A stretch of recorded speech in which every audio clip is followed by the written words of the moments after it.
Bem-vindos de regresso ao Conversas à Quinta. Hoje vamos ter uma conversa aqui,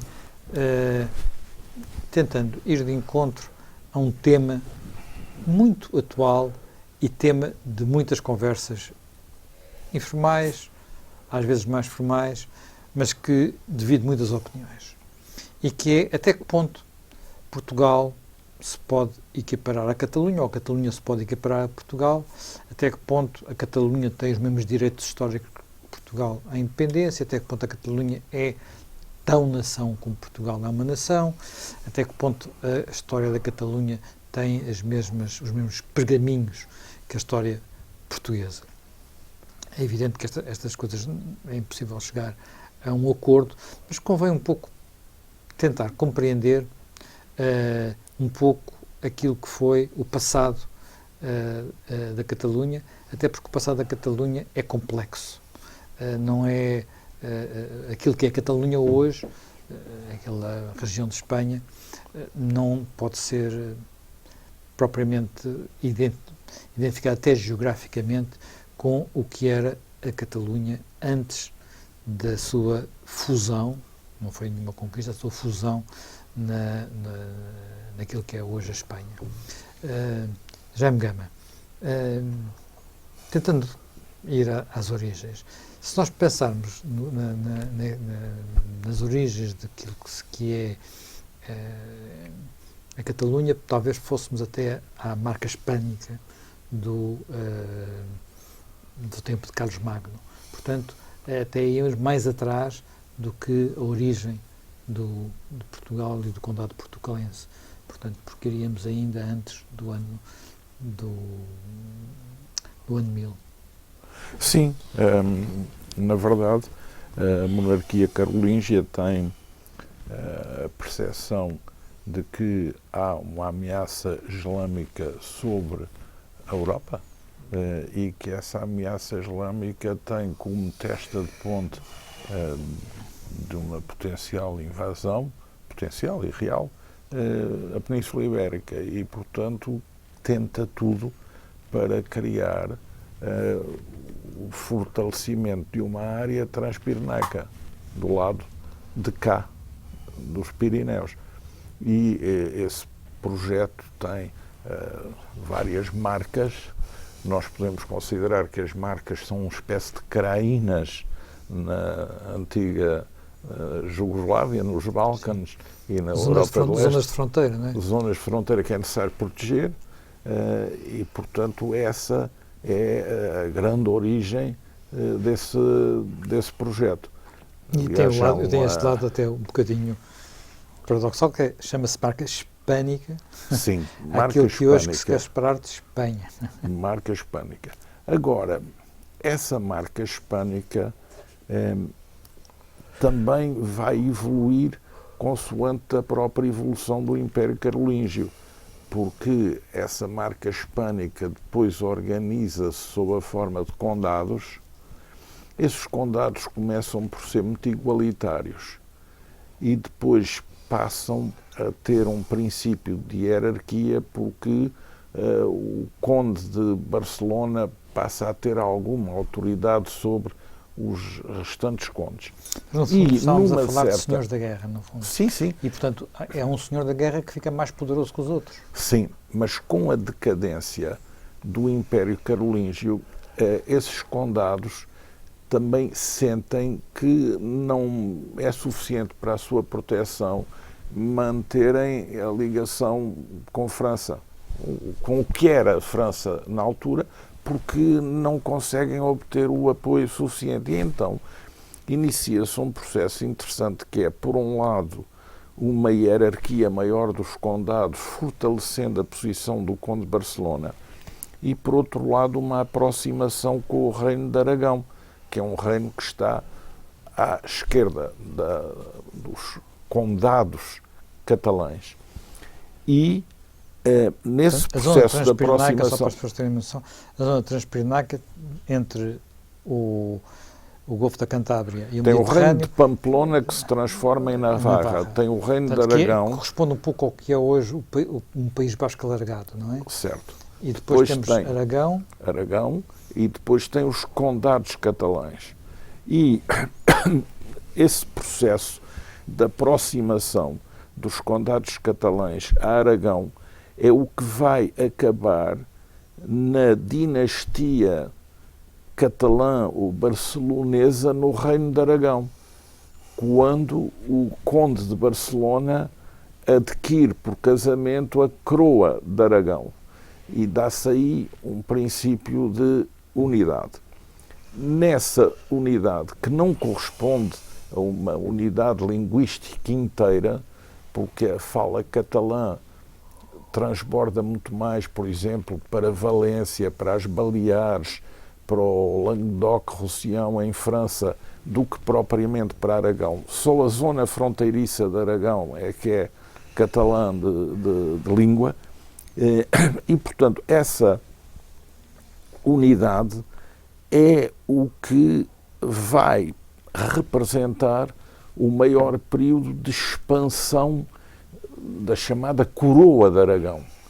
Até não é o reino de Aragão, é a corona de Aragão, porque é uma coroa que é catalã no reino de Aragão, que une todo esse espaço e que procede à conquista de Valência, à conquista das Baleares, e que depois se expande pelo Mediterrâneo, não só exercendo a sua influência na costa francesa da Provença e do Languedoc-Roussillon, como também na Sardanha, e chega até Atenas. Sicília e chega até Atenas. As duas Sicílias, portanto, na Sim. Itália do Sul e na Sicília. E chega até Atenas.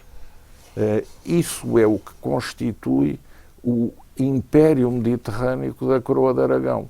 E depois, em concorrência com Génova, e depois com uma rede comercial forte, não é só uma presença militar, há delegados diplomáticos, há cônsulos no próprio norte da África que estabelecem ali toda uma área em que Aragão prospera.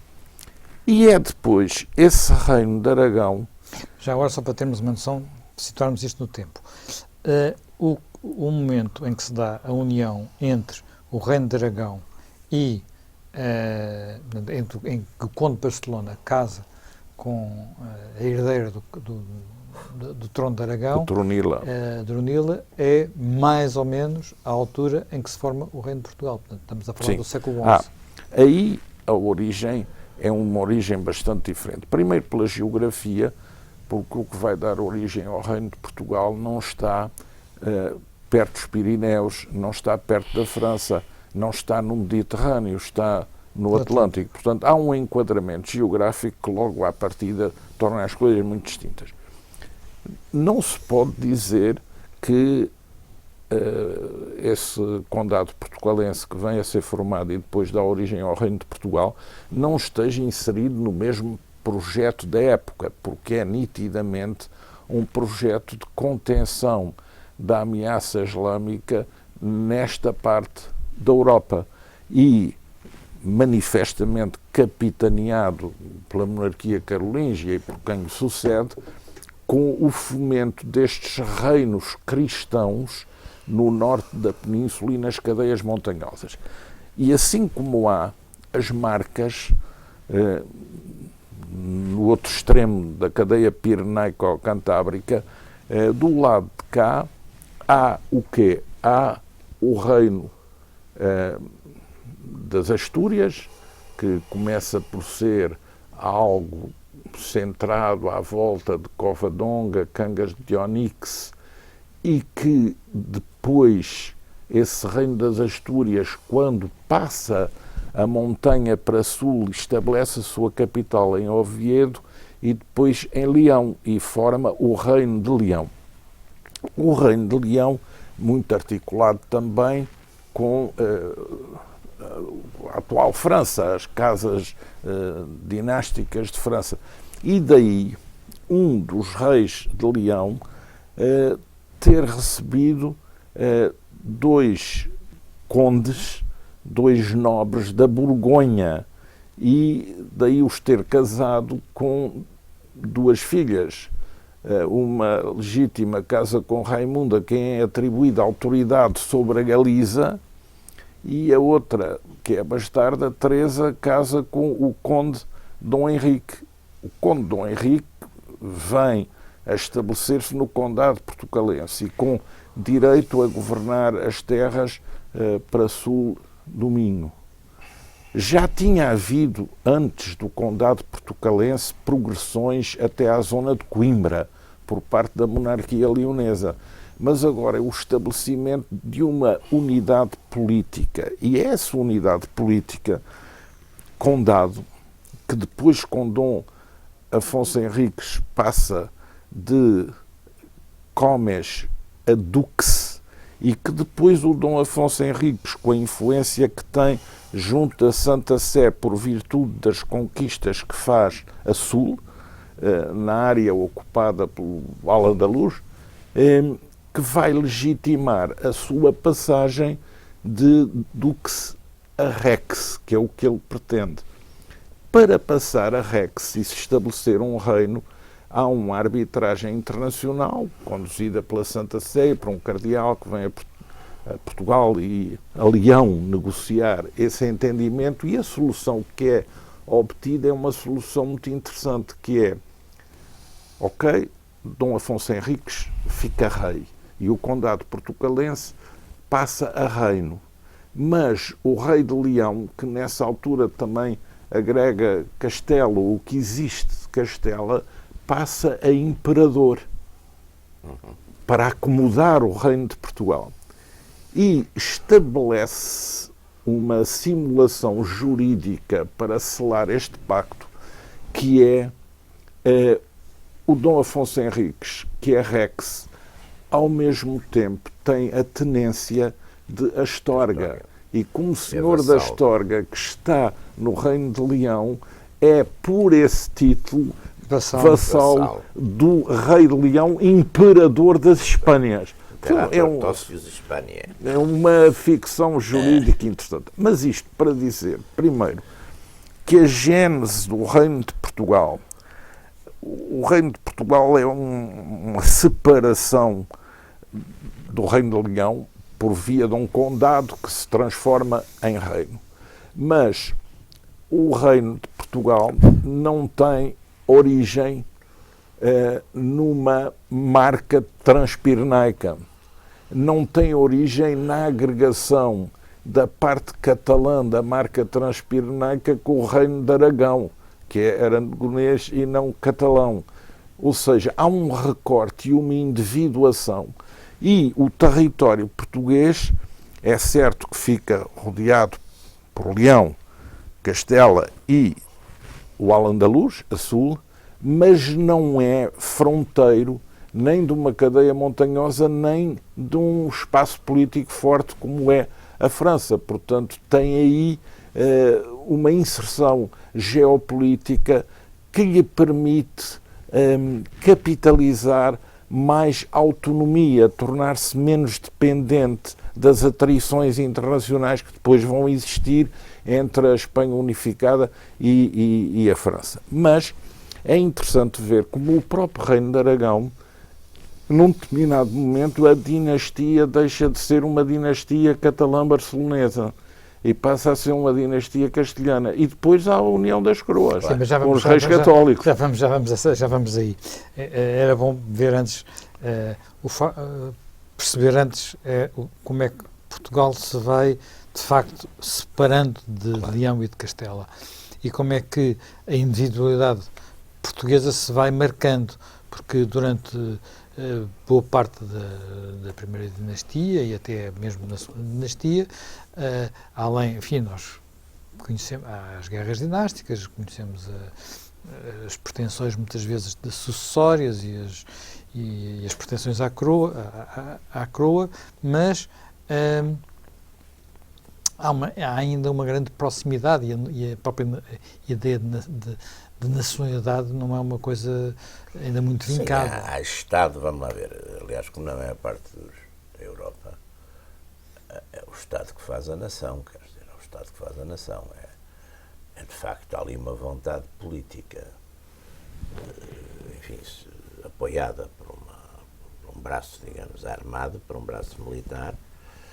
E é muito interessante a gente ver, por exemplo, nas conquistas, na linha de conquistas de Afonso Henriques, ele, depois de tomar, enfim, Santarém, Lisboa, Alcácer do Sal, e depois flete para leste e segue uma linha que vai já paralela ao que depois vai ser, digamos, a fronteira do Alentejo, não é? Porque ele vai Évora, Beja, Moura, Serpa e Jurumanha. Portanto, de certo modo, está a traçar já um espaço, está a pensar um espaço em relação, de certo modo, ao lado lá, não é?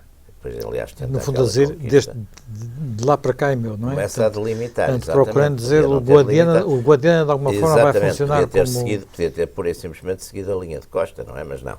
Há isso, quer dizer, vê-se que, aliás, que pensa os mapas, pensa a política, pensa... Depois, para mim, o grande teste, e é isso que, quer dizer, o Estado português constitui-se, o grande teste depois, aliás, com um teste que até é curiosíssimo do ponto de vista de história das ideias e de história dos movimentos políticos, porque quando é a crise da morte de Dom Fernando, não é? Portanto, a crise que, assim, a primeira guerra da independência, como nós lhe chamamos, nós curiosamente nós chamamos às guerras de Afonso Henriques guerras da independência. A independência surge de facto ali, não é? Em 1143, com o Tratado de Samora, mas nós não chamamos a Guerra da Independência, aliás, chamamos duas, não é? Pois a outra, que é da Restauração. Mas a Guerra da Independência é, de facto, a guerra de 1383 a 85 e depois se prolonga, não é? Até praticamente aos princípios do século XV, a guerra com a Espanha. Mas a Guerra da Independência decisiva é essa, partindo de um fenómeno que eu acho que é muito interessante do ponto de vista político-jurídico, porque Dona Beatriz, filha única legítima de Dom Fernando, casa com o rei de Leão e Castela, com Dom João I. O testamento de Dom Fernando, que os tornava, portanto, que a tornava sua herdeira, e portanto, Dom João I também seu herdeiro, é jurado pela nobreza portuguesa,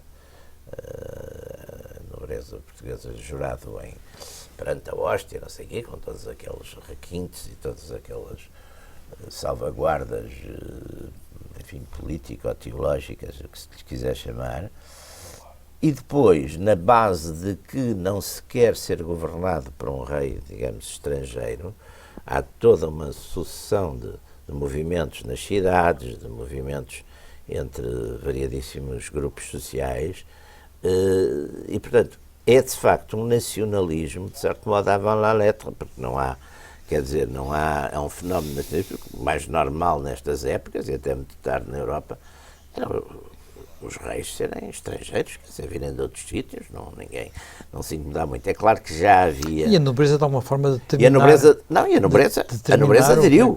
A nobreza, quer dizer, a divisão que se faz havia uma série de estudos sociológicos do inicialmente Sérgio, do Borges Coelho, etc. Mas uma das partilhas, das divisões muito interessantes, é nas casas nobres, não é? Os chefes e os legítimos estão com Castela, são os filhos segundos e bastardos que estão a começar pelo próprio mestre Davis, no Nalvas, tudo isso. Os filhos segundos e os bastardos é que estão com dá uma espécie de golpe João I. É uma mudança, é um corte sociológico muito interessante. Mas já agora, ainda nessa divisão, há um aspecto que é essa história, esse nascimento, essa separação, que falou agora também aqui o Jaime Gama, nós muitas vezes associamos a nação ao facto de se falar a mesma língua. Mas há uma permanência linguística entre Portugal e a Galiza. E isso Sim. nunca foi muito conseguido, nunca foi... Mas eu acho que a questão da língua vem quando não há mais nada, quer dizer, quando não há mais nada. Vamos lá ver. Aliás, há aquela famosa conferência do Renan, não é? Qu'est-ce qu'une nation? E a conclusão a que ele chegava que era essencialmente um fenómeno de vontade. Era a vontade de viver em comum. Era uma comunidade que, no fundo, partilhava no passado glórias e sacrifícios e tinha uma vontade de viver em comum. Aliás, ele dizia, com muita graça, que não era só a memória ele sublinhava isso, mas também o esquecimento, porque ele lembrava, por exemplo, que era a questão das guerras civis, e ele nomeadamente referia-se à matança de Saint-Barthélemy, quer dizer, numa dada altura também, não é, como o processo muitas vezes de formação dos Estados e das nações, guerra da independência e depois guerra civil, há de facto que ter uma certa memória, não, há uma memória para lembrar e há uma memória que é para esquecer, não é? Portanto, esse fenómeno, além disso, lá está, Portugal tem existência como Estado, não é? Como Estado. Eu penso que a primeira gramática de língua portuguesa é de 1536, não é? E há uma série de autores ainda, como Gil Vicente e uma série de autores importantíssimos, e o próprio Camões, que escrevem também em castelhano, sim, não é? Sim, não. Gil Vicente Gil escreveu em castelhano e em português várias exatamente, vezes. portanto, em português e castelhano. Portanto, há uma... E havia a coisa do galaico-adoriense, que há uma série de uma poesia, aquelas poesias, uma série de poesia importante também. Portanto, esse fenómeno entra, claro, mas à partida eu acho que o Estado e a própria nação são obra de uma vontade política, de uma vontade e de uma substância política, que depois vai gerar, digamos, o espaço onde é possível exatamente haver uma comunidade, não é? Onde há uma comunidade que depois, de facto, tem uma língua comum, tem determinados usos e costumes, tem determinado tipo de vontade, uma vontade coletiva que expressa, nomeadamente por um processo de representação, que nesta época era uma dinastia, não era? Uma dinastia era um processo de sucessório, não é? Portanto, há uma identidade que é criada assim, quer dizer, agora a nação chega mais tarde, não é? Mas posso voltar à questão das línguas. O catalão é uma língua românica. Onde é que o catalão é falado? O catalão é falado na Catalunha, é falado em Andorra, é falado em Valência e nas Baleares. E no Roussillon. Um bocadinho no Roussillon. Em algumas municipalidades de França transpirenaica e em algumas zonas da fronteira leste de Aragão. O português, se virmos bem tecnicamente, a língua originária, que é uma língua latina também, é o galaico-português. A versão dialeto galego, a versão dialeto português. Só que o dialeto galego é suprimido por uma política de Estado conduzida a partir de Castela, que aliás é uma política de Estado de supressão das línguas que não o castelhano nas outras zonas da Espanha unificada. E que tem uma política muito ativa, por exemplo, em relação ao catalão, com vários decretos a proibir o uso do catalão. Sim, em vários momentos da história. Bom, no caso do dialeto português, ele expande-se a sul, resiste à sedução literária do bilinguismo com o castelhano e depois projeta-se pelos descobrimentos em várias outras partes do mundo e, portanto, respalda aí algo que o galego nunca conseguiu fazer. Isso também porque não deixaram. E o catalão também de forma E alguma. o catalão também não realiza porque, digamos, na distribuição de tarefas do Império Espanhol, o catalão, através dessa projeção de Aragão para o Mediterrâneo, é um pouco secundarizado na colonização da América Latina, porque a centralidade da relação é através de Sevilha e não através de Barcelona nem dos outros portos da Catalunha e, portanto, há aí uma diferença muito importante. Sendo nos tempos áureos, digamos, da Filipe II, Filipe III, digamos, a Espanha, o Império tinha... expandia-se no Mediterrâneo com uma força muito grande. Sim, não é? Portanto, então na queda de Constantinopla, o bairro dos catalães, por exemplo, havia umas centenas de catalães até armados alguns, no bairro dos catalães. Mas agora são, aumenta... são zonas onde já estão línguas consolidadas e, portanto, que não permitem dar ao catalão nem ao castelhano uma grande irradiação, coisa que se realiza na América Latina mais facilmente. Há claramente um momento... outro momento que podemos considerar paralelo, que é, enfim, que tem algum desfazamento temporal, mas que não é tão grande como isso. Há um momento em que há a fusão do Reino de Aragão com o Reino de Castela, que é novamente uma fusão dinástica, portanto, o casamento dos reis católicos permite a criação do grande reino. E a grande celebração simbólica, unificadora, que é a conquista de Granada. E a conquista de Granada. E o facto, enfim, e uma quantidade de outros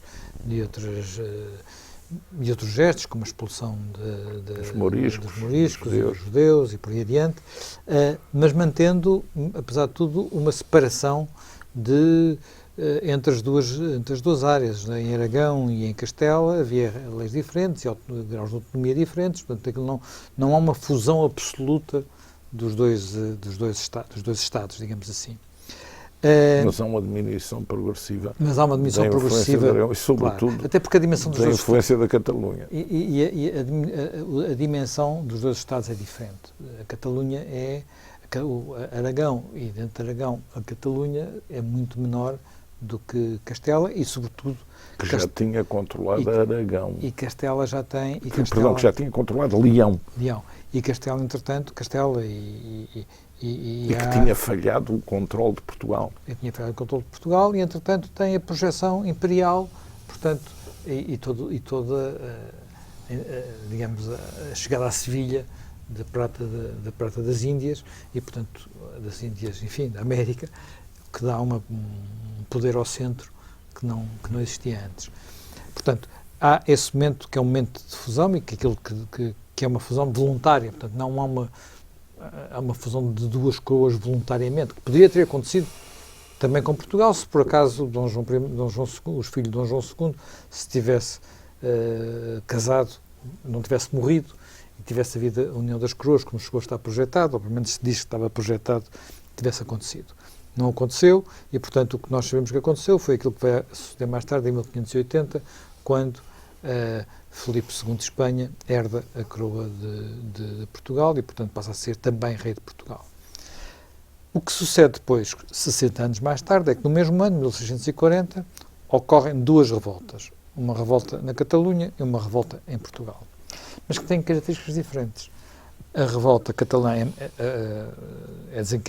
desencadeia-se mais cedo, desencadeia-se no dia santo, que agora não me recordo. 1 de novembro. 1 de novembro. E, portanto, um mês antes,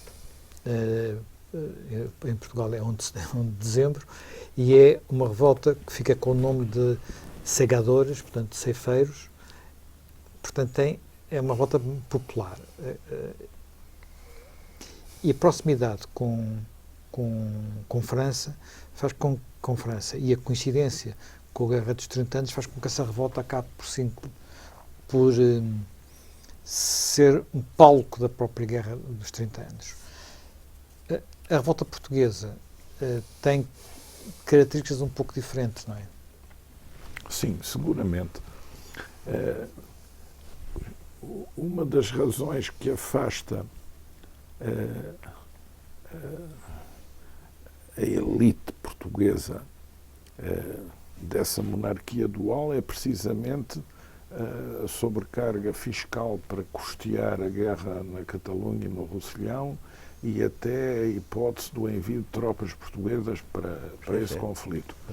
A revolta na Catalunha é uma revolta de protesto social contra a presença das forças espanholas e até numa primeira fase é uma revolta em que os catalães como que querem ser incorporados em França. Só que depois também receiam o centralismo francês e a anexação por França. Chegam a ser incorporados em França. Não é? E depois revoltam-se também contra a França. Portanto, é uma posição complexa de quem, colocado já no que é a fronteira entre duas potências fortes, tenta minorar a sua liberdade de atuação, pendendo umas vezes para um lado, outras vezes para o outro, mas não levando. A revolta dos segadores não é uma revolta conduzida por uma elite política para a independência da Catalunha.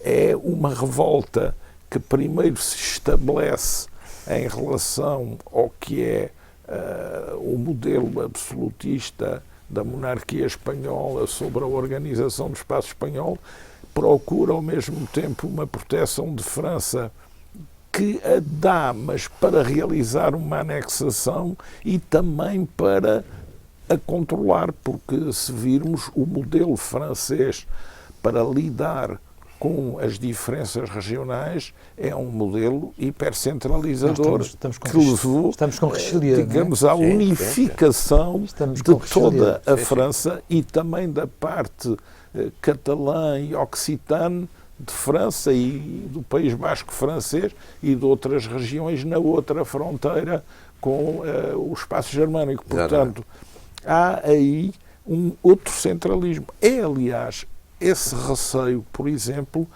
que leva, no caso das invasões francesas, os catalães a penderem para o lado da chamada Guerra da Independência, apoiada pelos ingleses, contra as invasões francesas e contra a presença dos generais e das tropas francesas no território catalão. Aliás, é interessante verificar como desse posicionamento resulta sempre algo pactado, que é a Catalunha não ter exército. Porque é uma coisa que, por um lado, agrada aos catalães, que é não terem que se empenhar em guerras que, de certa maneira, não lhes dizem diretamente respeito, e agrada também a quem é vizinho dos catalães, que acha que os catalães desarmados não são o potencial para fazer uma revolta com apoio militar endógeno. Portanto, também ficam, por isso, enfraquecidos. Daí que haja a ideia sempre de uma Guarda Nacional ou de uma Polícia Nacional, ou sem haver serviço militar obrigatório, sem haver os deveres militares uniformizados àquela parte do território, o que é um recorte particular também dessa área. Mas isto para dizer que o que acontece na Catalunha em 1640 é bastante nuancé e mesmo diferente em relação ao que acontece em Portugal. E a Catalunha não tem também um império e, portanto, não tem os problemas que se punham em Portugal de, pela União Real, o Império Português ficar ameaçado pelas potências protestantes, pelos holandeses e pelos ingleses e, portanto, correr o risco de se desintegrar. Isso não se passa em relação à Catalunha. Essa questão é relevante. O Império é muito determinante Eu acho que é. Portanto, portanto, digamos, Aragão tinha um Império Mediterrâneo. Sim, Mediterrâneo. Mas não é a mesma coisa. Não é a mesma coisa. Quer dizer, há uma coisa aqui muito interessante também que a gente tem que ver. Para já, Aragão não é a Catalunha. Pois não. É mas para além disso, no caso português, o que é aqui interessante é que nós também fazemos a grande expansão, e isto também penso que é muito interessante, num período em que praticamente não temos guerras com a Espanha. Quer dizer, o século XV, enfim, os nossos reis e os nossos governantes, tirando aquele episódio da tentativa de Dom Afonso IV de fazer, no fundo, ele uma unificação da península com a Beltraneja, tirando esse episódio da Batalha de Tor, que aliás o António Sardinha dizia que era maus barrote ao contrário, tirando esse episódio da Batalha de Tor, de resto há paz, e essa paz é que também permite, de facto, que haja, enfim, toda essa expansão que vai, não é só as descobertas de Além-Mar, é as guerras de Marrocos e aqui a ocupação de Marrocos, etc. Portanto, todo esse período. E, portanto, isso dá uma massa crítica depois, também dá uma massa crítica a Portugal, não é? Dá-lhe uma massa crítica que lhe permite depois também, enfim, criar, porque nós, ao contrário da Espanha, que é de facto uma potência mundial, porque no sentido que no século XVI e XVII tem uma grande expansão e grande força na Europa e tem também, enfim, no além-mar, não é? Nas Américas e noutros lugares. Portugal, de facto, tem uma espécie de... Enfim, a Índia é, sobretudo, o controle do comércio das especiarias no Índico, não é? Portanto, essencialmente é isso. Depois há um império informal que fica para lá de Malaca. Mas o que se passa depois com a União, com a monarquia dual, o que se passa é que, por um lado, herdamos exatamente esses inimigos da coroa espanhola, nomeadamente que vêm um bocado das guerras religiosas, ou seja, os holandeses, os ingleses, que tradicionalmente não eram nossos inimigos, e quando se trata de defender, de facto, essa coroa espanhola privilegia, de certo modo, a defesa daquilo que é genuinamente seu e secundariza a defesa do que não é, do que era nosso. Quer dizer, aliás, nós temos depois, quando se faz a partir da restauração, temos a reconquista de duas áreas bastante importantes, que é a área da África e de Angola, nomeadamente, Luanda, não é?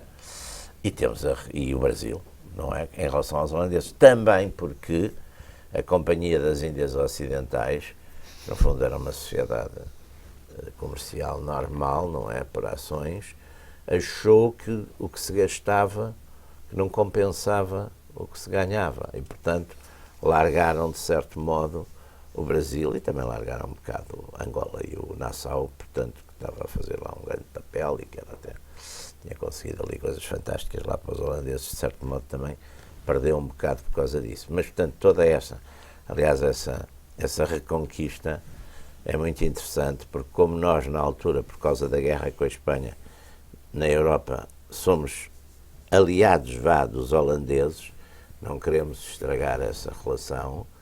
A reconquista, por exemplo, de Luanda é feita por portugueses do Brasil, embora, claro, com conhecimento do rei, com tudo isso, e apoio, mas, oficialmente, é uma... Enfim, como também havia ali, era a base também do comércio da escravatura para o Brasil, também há essa justificação, no fundo, a reconquista pelo Paulo Dias de Novaes é uma reconquista feita por portugueses do Brasil.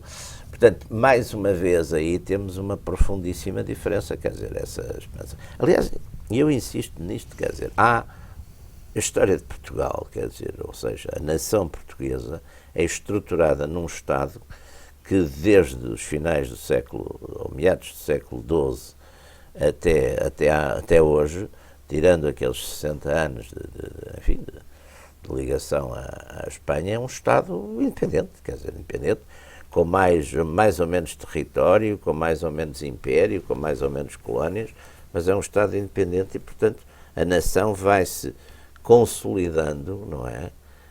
E é de facto um Estado, tanto quanto a Catalunha tem períodos curtíssimos de independência, normalmente rapidamente. Não, a independência propriamente dita só como condado de Barcelona. Sim, não é? exatamente, mas depois tem uns períodos de levantamento ou de revolução, mas são coisas extraordinariamente efêmeras, portanto, não é bem a mesma coisa, não é? Mas uma das questões que tornou o movimento catalanista mais forte e os movimentos independentistas, quer também no País Basco como na Catalunha, foi o desastre de 1898, quando acaba o Império Espanhol. Bom, isso é uma etapa mais à frente, porque não nos esqueçamos que a história com Filipe V e o centralismo borbónico começa em 1700, a supressão das instituições catalãs, e depois com Carlos III a supressão a proibição da própria língua, o encerramento de várias universidades, e o catalanismo vai-se afirmando a partir daí como uma reação a essa centralização porventura excessiva, porque o modelo de integração da Catalunha na monarquia espanhola é muito diferente com os Borbões do que aquilo que teria sido com os Áustrias, mais descentralizado este último. E, portanto, é uma tensão entre uma Catalunha que porventura nunca se concebe inteiramente como um país independente separado, mas como um espaço que quer ter autogoverno, que quer ter mais liberdades, que quer ter mais respeito pela sua tradição e pela sua língua. A renascença cultural é a primeira etapa do catalanismo. Depois há modalidades distintas. Há até uma altura, no período da Primeira República, no fim do século, último quarto do século XIX, em que, a bem dizer, o que se pretende é quase que um federalismo republicano que também seja suscetível de evitar a independência de Cuba e das Filipinas. E a Catalunha começa a seguir a questão da Irlanda, começa a seguir a Hungria dentro do Império Austríaco. Ou seja, há casos que a Catalunha segue que não são bem casos de separação disruptiva, são mais casos de home rule, porque a Catalunha, nessa, digamos, uniformização borbónica, praticamente apenas o que conserva são traços muito residuais de direito civil e a possibilidade de não ser obrigado ao serviço militar obrigatório. Tudo o resto desaparece. Mas, e é uniformizado. Jaime, também há uma coisa aqui que é muito importante. No século XIX, quer os industriais catalães, quer os bascos, tinham interesse na unidade espanhola. Sim, até defendem políticas protecionistas de toda a Espanha porque eles para beneficiar com esse exatamente, mercado. Exatamente. Mas também, isso é um ponto. E agora íamos chegar à discussão do século XX, e o século XX tinha muito pano para mangas, porque mete guerra civil, mete todos os casos da Segunda República, proclamações da independência em 1934, mas o nosso tempo esgotou-se, regressaremos dentro de uma semana.